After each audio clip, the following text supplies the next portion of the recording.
Dear learner, Namaskar. Today in this video we are going to talk about the theme 1, bricks, beads and bones, the Harappan civilization of your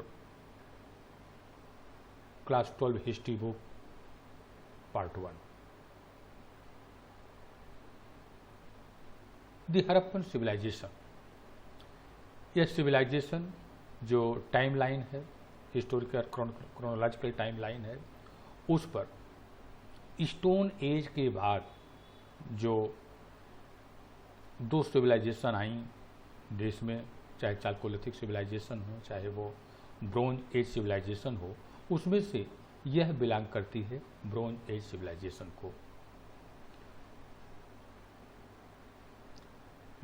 India में Neolithic जो कि करीब 7000 BC के around शुरू हुई, जिसकी सबसे बड़ी पहचान थी कि इसमें जो लोग थे वो फूड गैदरर से प्रोड्यूसर बन गए, यानी कि एग्रीकल्चर की शुरुआत होती है। छोटे छोटे सेटलमेंट बने, यानी कि बस्तियां बनी जहां पर लोग रहना शुरू किए। जानवरों का डोमेस्टिकेशन हुआ, जानवर लोग पालना शुरू कर दिए। उन्हीं के बाद वहीं पर अफगानिस्तान से लेकर के बलूचिस्तान होते हुए पंजाब चोलिस्तान, यानी कि इंडस वैली के इधर उधर, राजस्थान से होते हुए हरियाणा, उत्तर प्रदेश, यहाँ तक कि महाराष्ट्र, एक सिविलाइजेशन डेवलप होती है जिसे हम इंडस वैली सिविलाइजेशन करते हैं, जो कि जिसका टाइम लाइन मैच्योर रूप में जो आती है 2600 BC से लेकर के 1900 BC तक होती है। लेकिन before going to start talking on the contents of the chapter, हम दो टर्म पर बात कर लेना चाहते हैं। पहला टर्म है टाइम लाइन पर हम टाइम को कैसे रीड करते हैं, जो टाइम स्केल है, यानी कि टाइम स्केल के बारे में। जैसे कि जब हम टाइम लिखते हैं तो वहां पर हम पढ़ते हैं AD एंड BC, जिसको हम AD एंड BC हम इसको ऐसे समझ सकते हैं कि जैसे कोई भी जो स्केल शुरू होती है, किसी भी चीज़ नापने के लिए एक स्केल होती है और हर स्केल में एक जीरो का बिंदु होता है जहां से हम मेजरमेंट शुरू करते हैं।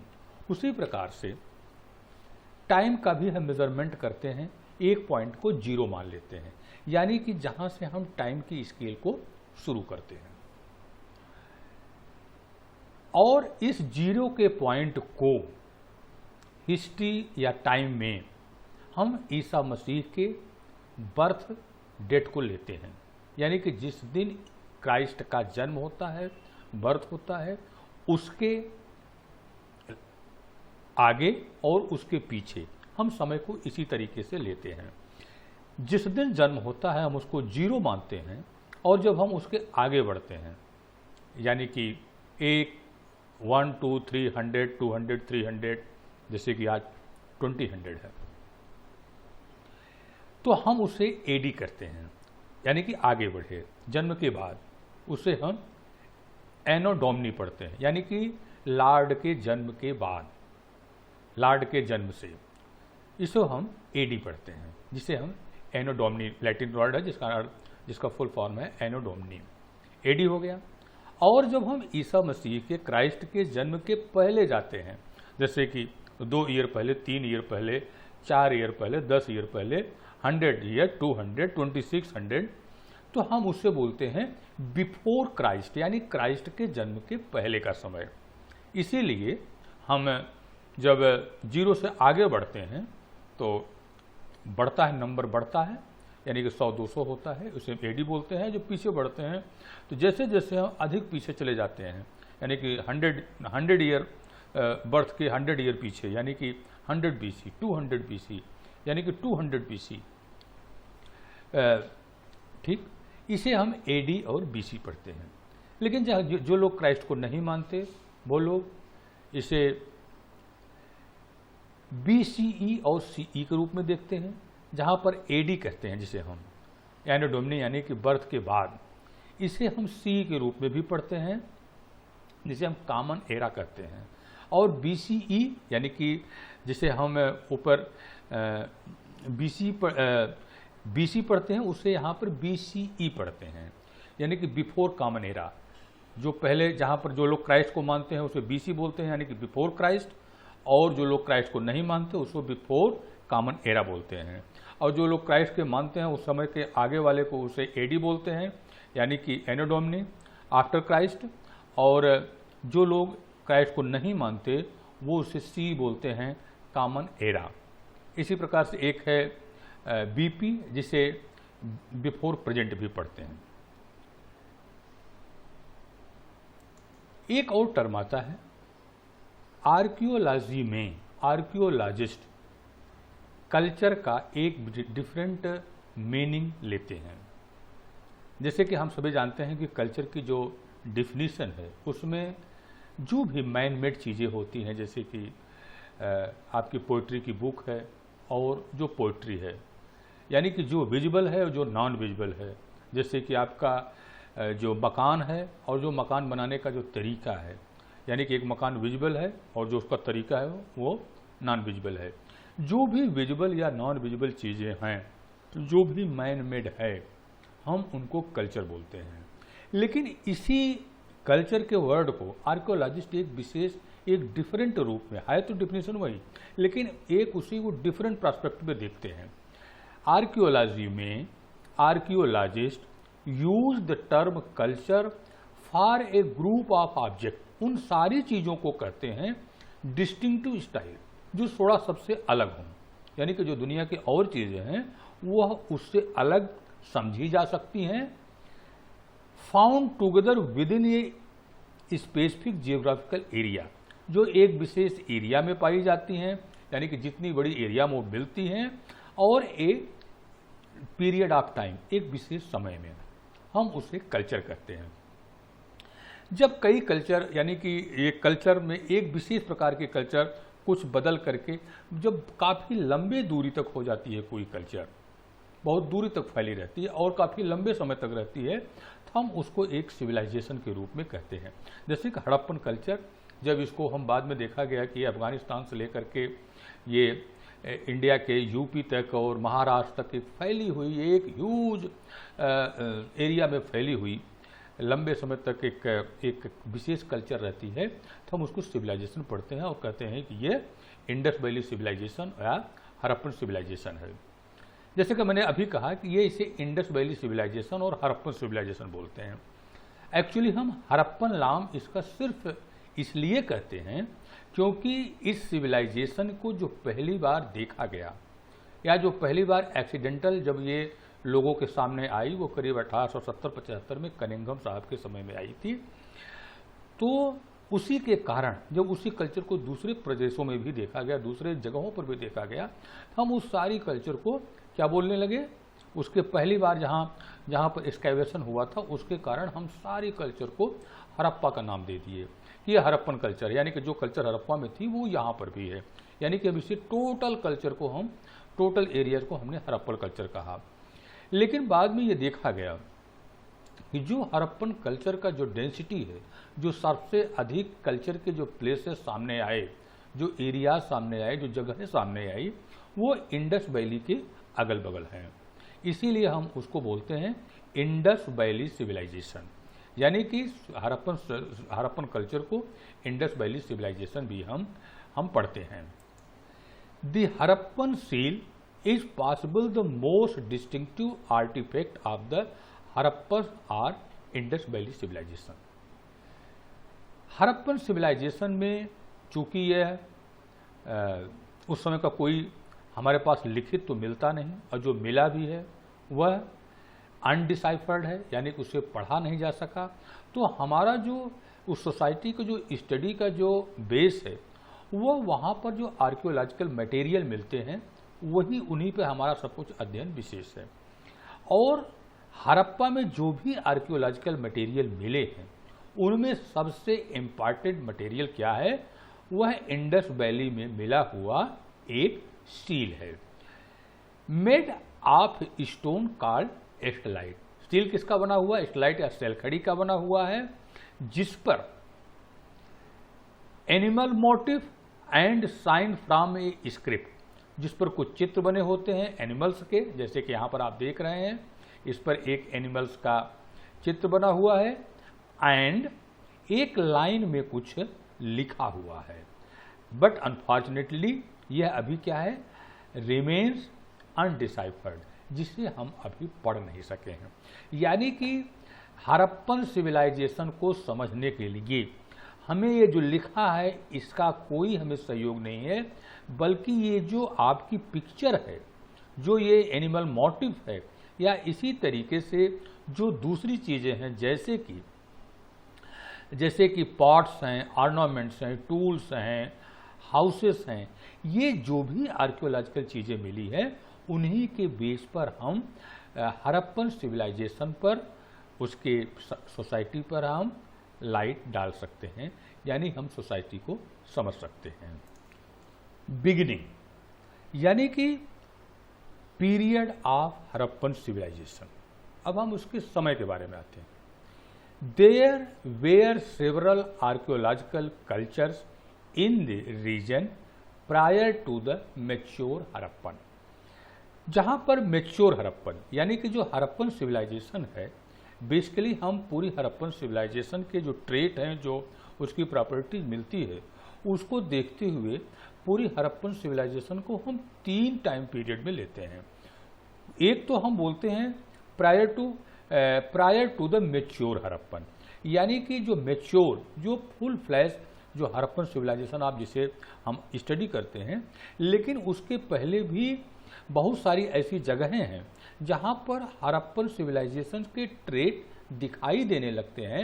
हम उनको क्या बोलते हैं? Prior to the Harappan civilization, यानी कि पहले शुरुआत होती है जिसे हम prior to the Harappan civilization, mature Harappan civilization बोलते हैं।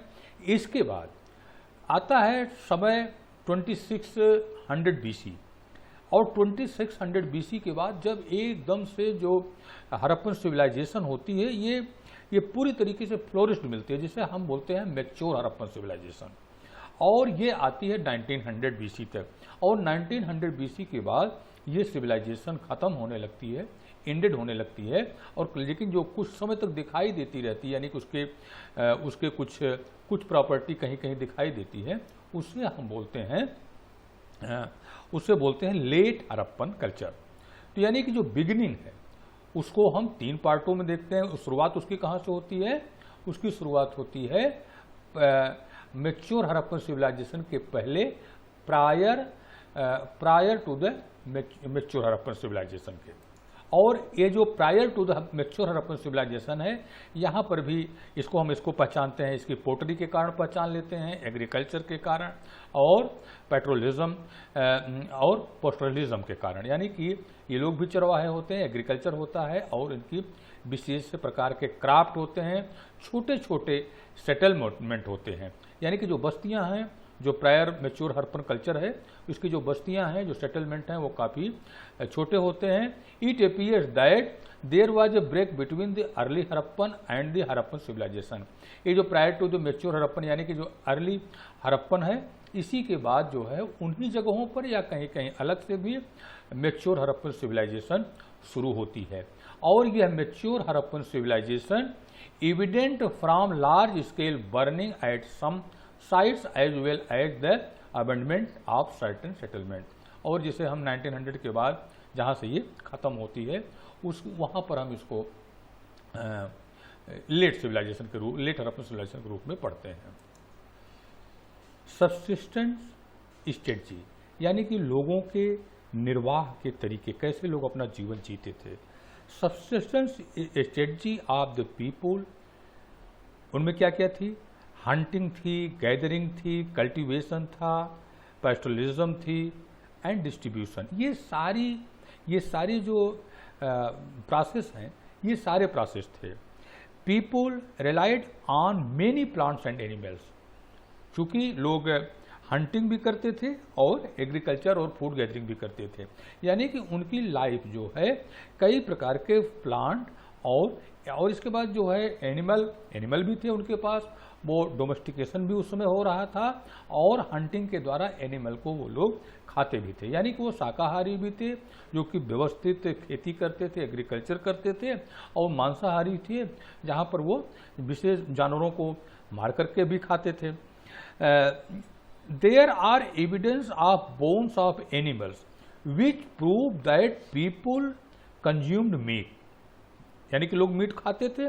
Terracotta model of oxen plough, यानी कि हम उस समय वहाँ पर बैल भी मिले हैं और जुते हुए खेत मिले हैं। ये दिखाता है that their lifes were depend on agriculture too, यानी कि इनके जो निर्वाह के तरीके थे जीवन में, इसमें दोनों चीज़ें इंपॉर्टेंट थी। ये जो है एग्रीकल्चर के ऊपर और प्लांट के ऊपर भी डिपेंड थी इनकी लाइफ, और ये डोमेस्टिकेटेड और हंटेड जानवर के ऊपर भी इनकी लाइफ डिपेंड थी। For example, the Harappan ate wide range of plants and animals products including fish, ये फिश खाते थे। Archaeologist and found grain such as wheat, barley, lentil, chickpea and sesame at the Harappan site, यानी कि हम ये आपको जो है गेहूँ, जौ, दाल और ये सफ़ेद चना जिसे छोला कहते हैं, छोले, और ये सीसम यानी कि तिल। Millets are found from this sites in Gujarat.